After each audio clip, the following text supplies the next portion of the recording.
Amigas e amigos, tem vários assuntos que eu poderia comentar aqui, mas hoje eu quero falar sobre a consternação que tomou conta do país com este lamentável, grave acidente com o avião da Chapecoense, o time lá da simpática Chapecó, do oeste de Santa Catarina, que disputaria a finalíssima da Copa Sul-Americana.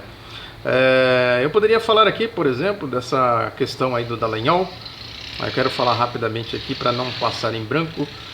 Que o site Diário do Centro do Mundo, do conceituado jornalista Paulo Nogueira, um jornalista aí que tem um profundo conhecimento sobre os bastidores do mundo político, né, da mídia. Ele foi diretor do Grupo Exame da Editora Abril, que a matéria não é dele, mas está no site que ele é diretor, que fala da compra de apartamentos pelo Dallagnol lá em Ponta Grossa, cidade do Paraná, pelo Minha Casa Minha Vida, que seria objeto de especulação. Ele teria comprado por um preço para vender a outro, ganhando aí dinheiro em cima da Minha Casa Minha Vida. O Deltan não mora em Ponta Grossa, ele é de Pato Branco, lá do oeste do Paraná.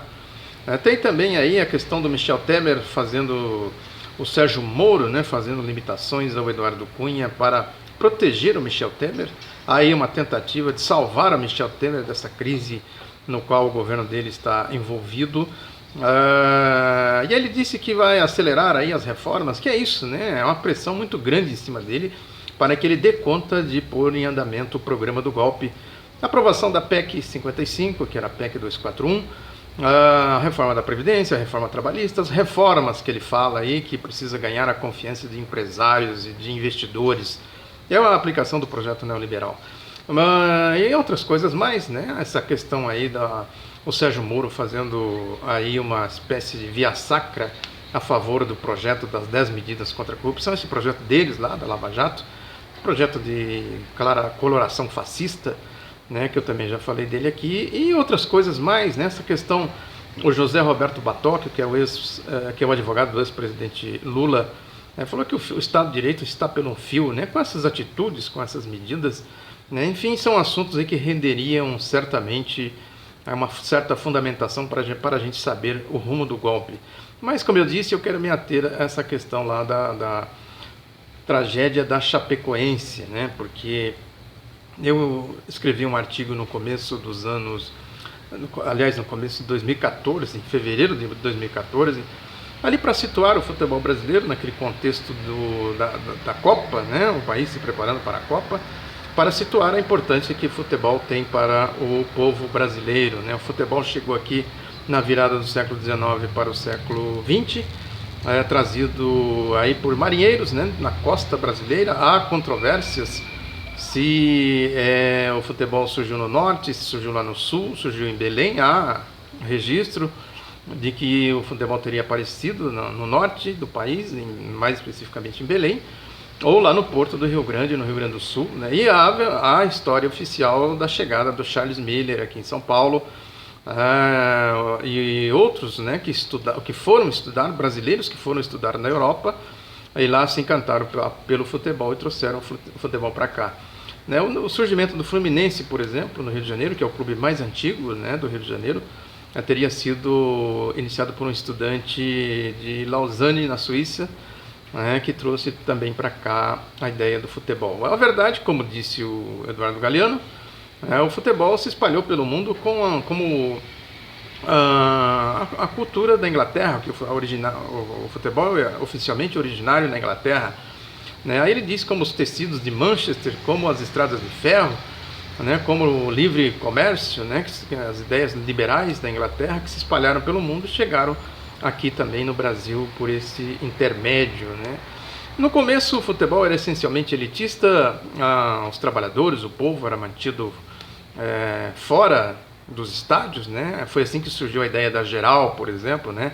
O Mário Filho, que é irmão do Nelson Rodrigues, o Nelson Rodrigues foi o que popularizou o futebol, que traduziu a linguagem de futebol para o gosto popular com as suas crônicas belíssimas, né? Vale a pena ler. Eu pesquisei todo esse mundo aí dos pesquisadores. O Mário Filho, que é o irmão do Nelson Rodrigues, escreveu um livro muito interessante, chamado Negro no Futebol, né, que ele explica como o futebol foi sendo assimilado pelo povo, né? Porque, coincidentemente, quando o futebol começou a ingressar na sua era de ouro, ele começou exatamente por dois negros, de origem negra, que é o Arthur Friedreich e o Leônidas da Silva.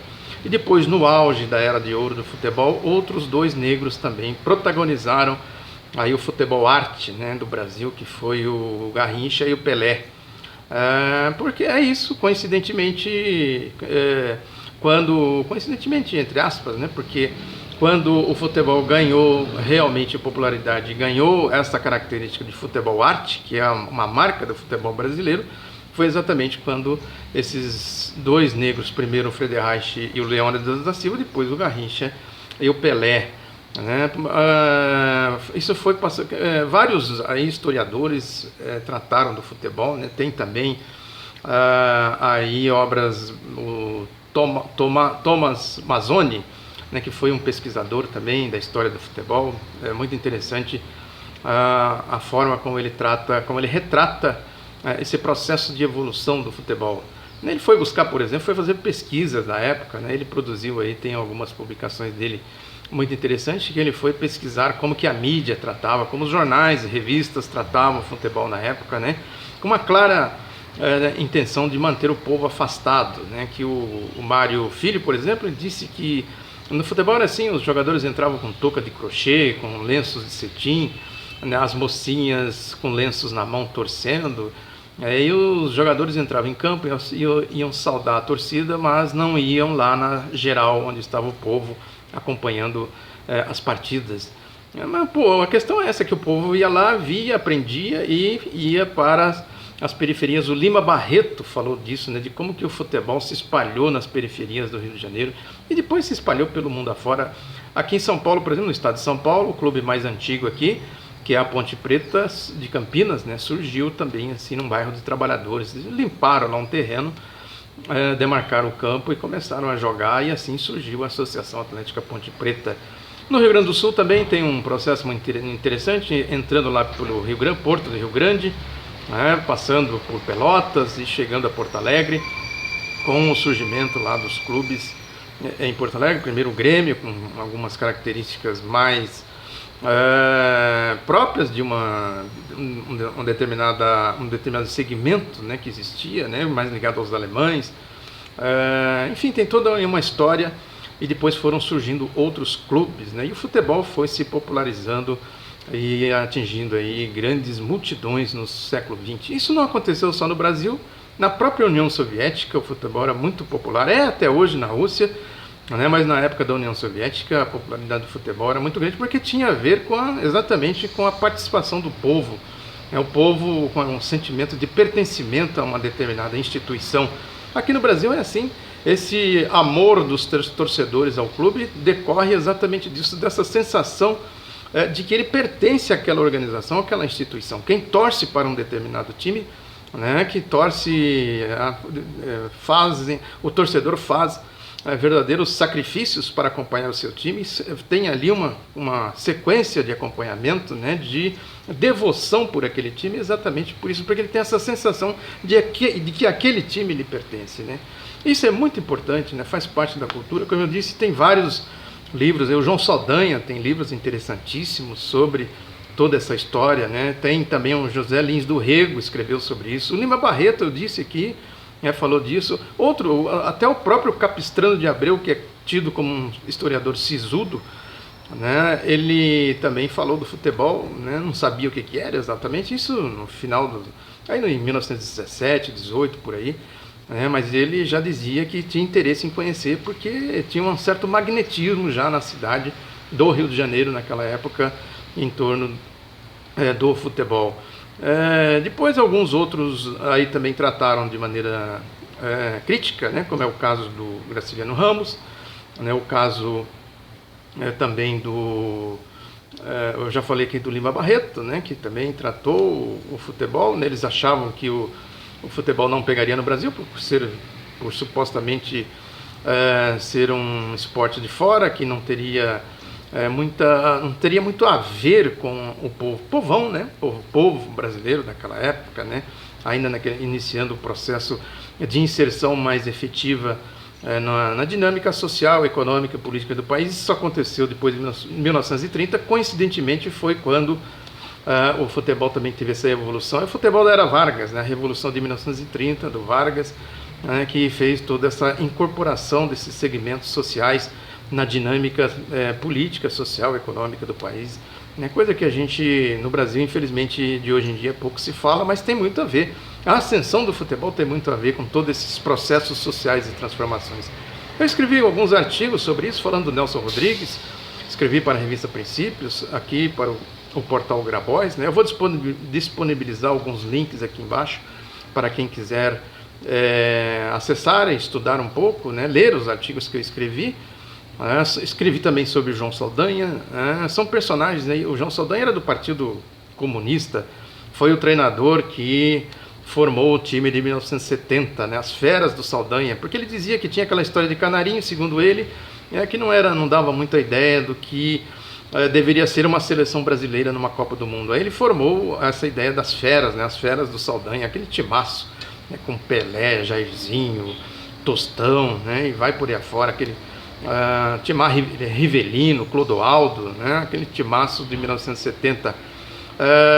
O Saldanha teve, também escrevi sobre o Saldanha, já falei, teve lá atritos com o Médici, aquela história de que o Médici tentou escalar o da Maravilha, ele falou, o presidente escala o ministério, eu escalo o meu time.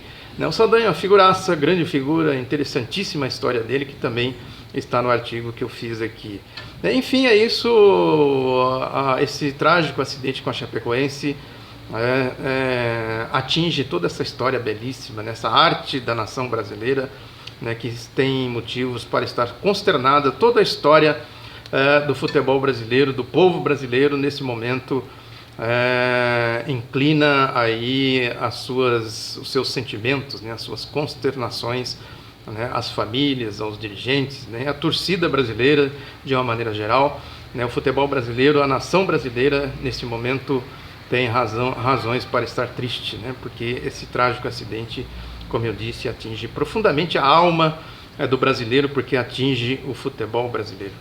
Muito triste, lamentável, mas como dizia o João Saldanha, um dos seus bordões preferidos é vida que segue, Vamos em frente e vamos assimilar aí, nesse momento triste, lamentável, fazer as nossas deixar aqui as nossas condolências, e mais levantar a cabeça e seguir em frente. Um abraço, obrigado pela atenção, espalhe, compartilhe, curta o outro lado da notícia, e depois a gente volta abordando outros assuntos, como eu disse aqui, que é um pouco aí a base do escopo deste canal do outro lado da notícia. Um abraço e até a próxima.